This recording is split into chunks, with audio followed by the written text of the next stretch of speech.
What's up everyone, it's Matt here and welcome to another video of Let's Play Crash Bandicoot 2, and today we're starting the second warp room. So we're progressing. Let's just say that. And yeah, so this is a ice themed warp room, and actually it reminds me of a bar that's in New York City where the whole bar is made of ice. Like, you can drink alcohol out of glasses that are made out of ice, and there's ice sculptures, and yeah, it's really cool. If you ever get the chance and you're in New York City, check that out. So it's really good. Just before we actually start the levels in this warp room, the first thing you should do is jump on Polar, which is the name of this bear here. He'll give you 10 lives, so that's a really neat trick. And to start off this warp room, what you want to do is start off in the second level, because this is how you get the red gem, which you need to get all the boxes in the first level of this warp room. So hopefully that makes sense and it's not too confusing. But if you don't know what I'm talking about, then it should make sense as we go here. So to get the red gem, you want to not fuck up here. Cool. And that'll warp you to a secret area. So that's where we are now. And so this is the 6th warp room of the game. You can notice the level numbers here, and there's a few islands in the background, see, like that, and there's another one over here. What they actually are, they're the islands that you selected the levels in the first Crash game, so that's a nice little Easter egg. So basically we're at the top of all the warp rooms at the moment, and you can see that we've unlocked the second level of this warp room, Snow Go, which is also level 2 of the game. Snow Go is the second level that we did, which was in the first video, and if you remember, we weren't able to get the red gem yet, so this is how you actually do get that. It is a bit tricky, so if I die, forgive me. I actually did a lot of test runs in this area. Screwed that up. I did a lot of test runs for this video during this week, just so I wouldn't bore you guys by continually dying. If you've got all 3 accuracies, though, it is pretty easy. You can basically ride this invincibility all the way to the end of this area if you're quick enough.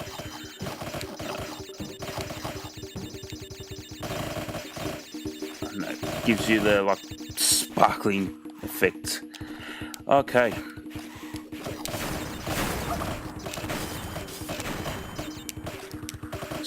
So yeah, actually this week has been quite a busy week for me. And there's the red gem.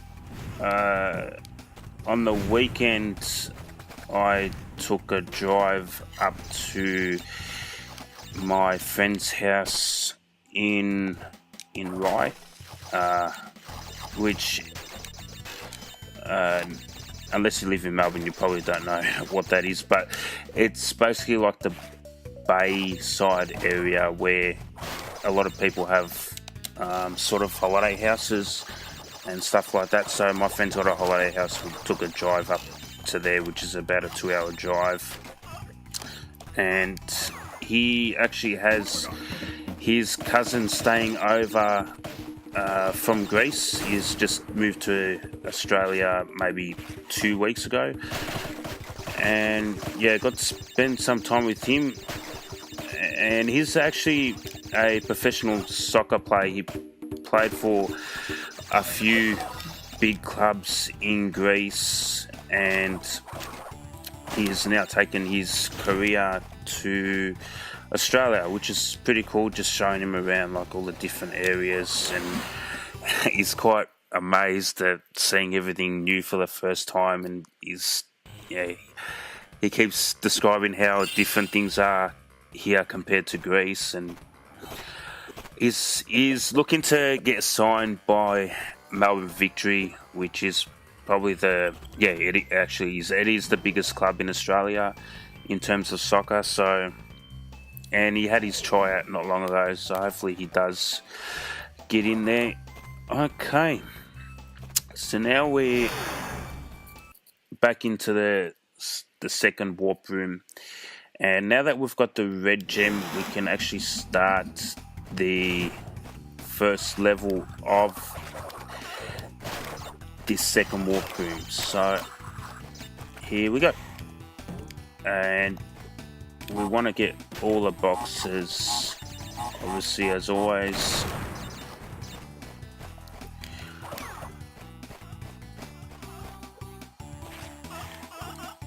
Okay. I hate Crash Bandicoot ice. Vanilla ice. Ice, baby. Dun dun dun dun dun dun dun. Okay, so that is... Sorry about my terrible singing. So this is the red gem path, which, as you can see, there's boxes in this area. So without that red gem and doing that hidden area before this, you'd have to backtrack. So it's not the most efficient way to do things. Okay. Bounce up there. Get these two Wumpa fruit while I'm waiting, because then I need to trigger this. Okay.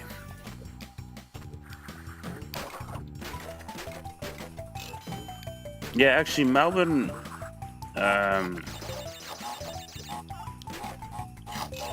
so Melbourne, we have probably the weirdest weather in the whole of Australia. It's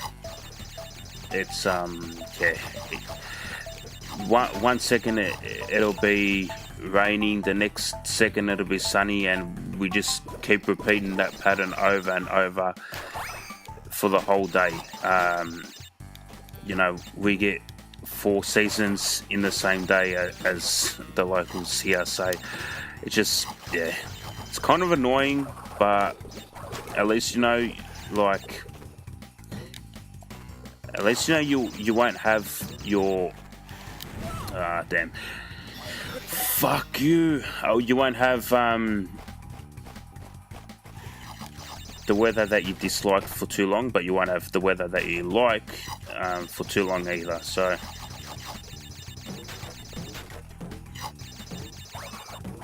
you can never be I don't know, not dressed for the occasion, because even if you wear shorts on a cold day, it doesn't matter, because the rain will change, the weather will change in a second anyway. So, and I think it's because of where we are, like, geographically. We're down the bottom of the whole country, so we're actually near the bottom of the whole world. So we're close to the South Pole, but we're close to Queensland as well.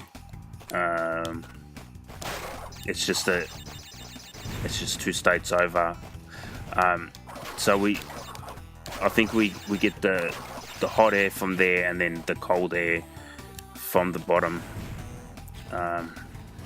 So that's basically why I think we get such random weather.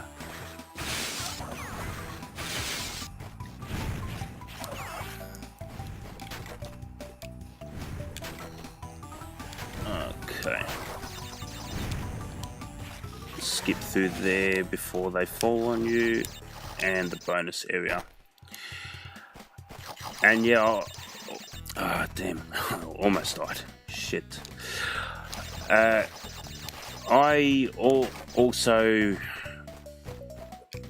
finished watching the Naughty Dog documentary on YouTube just before I started this video, and how the hell does that happen? And yet that documentary, it's really cool,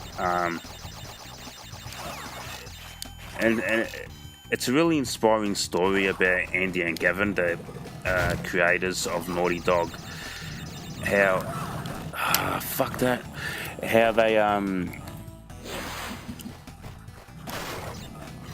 they basically started a company out of nothing, and just like two really normal guys who played video games and knew what they wanted to make, and yeah, they made it. And you know,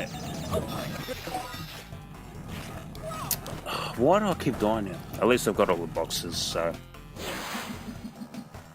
yeah, they're two really cool guys. You can actually email both of them. They've got their email addresses readily available on the internet, and if you have any questions about like any of the games that they've made, like the Crash Bandicoot series, they will reply to their emails. I've done it a few times, just asking them questions about sort of like the technical standpoint of these games and just learning the inside outs. And yeah, they're really cool guys.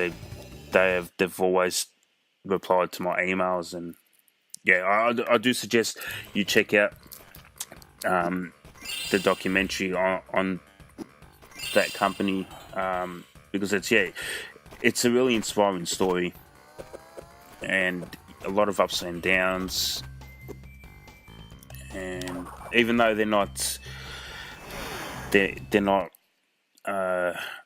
the company anymore, you can still see the passion that they have for video games, and they're really proud of what they've made here, and they're really proud of how Naughty Dog's still continuing to this day. Like they've made The Last of Us, which is another really cool game, Uncharted, Jack and Daxter. So yeah, they've made some really the quality of games that have come out of that company is extraordinary. I can't remember playing a game that has the Naughty Dog name on it that I didn't like, even though they're so drastically different from each other. You know, when you compare something like Crash Bandicoot to The Last of Us, just really different games. But you can see that the care and the detail that they have when they're creating something, it's just phenomenal. So do 4 quick jumps there and land on the bonus, and this is my favorite bonus stage, so hopefully I don't muck this up, because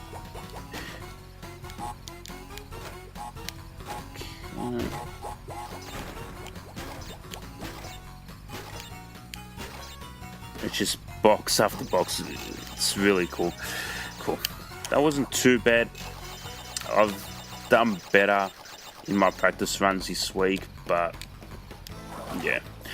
And just on this level, you can't get the all boxes gem the first time you do this, because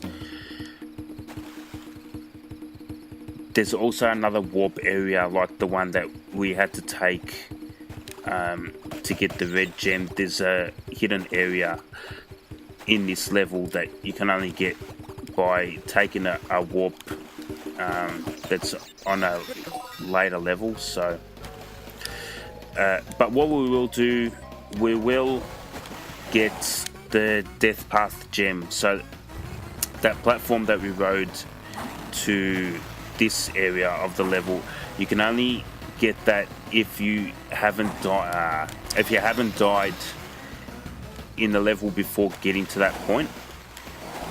And if you finish that, most of the time they'll give you a gem, or they can be just like a sort of detour or additional part of the level where there's more boxes. So obviously you need to take that if you want to get all the boxes. And yeah, that's Air Crash done. And now we have one more level, Barrett. And this level is really assy. This is a fucking troll, this level. And I'm going to be swearing a lot, I feel. Because there's one area where it doesn't matter how perfect I do it, I always seem to miss one of the boxes. So, as you can see, this level, we need to be riding Polar. That's what she said. Oh wow, got it. You can run through those seals. You don't actually have to jump over them. You can charge through them like that. I'm surprised that I got those. Normally that part where it's got 3 boxes in quick succession on that ice, I normally always miss it. And even in my practice runs, I always had to try maybe 5 or 6 different times because I always missed at least one of them. So I'm happy that I actually got to do that, and as I died, happy that I actually got to do that in one take. So this will be the last level of this video. I think we're coming up to about the 15-minute mark, I think. I'm not sure. This part, oh cool, on fire today, and jump off there. 36, yeah, I think that's all the boxes. Once we get that, yeah, 48, cool, that's all of them. And that's pretty much the end of this video. So yeah, I want to thank you guys for watching my Let's Play again. Hope you guys had a really cool week, and yeah, I'll see you in the next video. Take care, bye.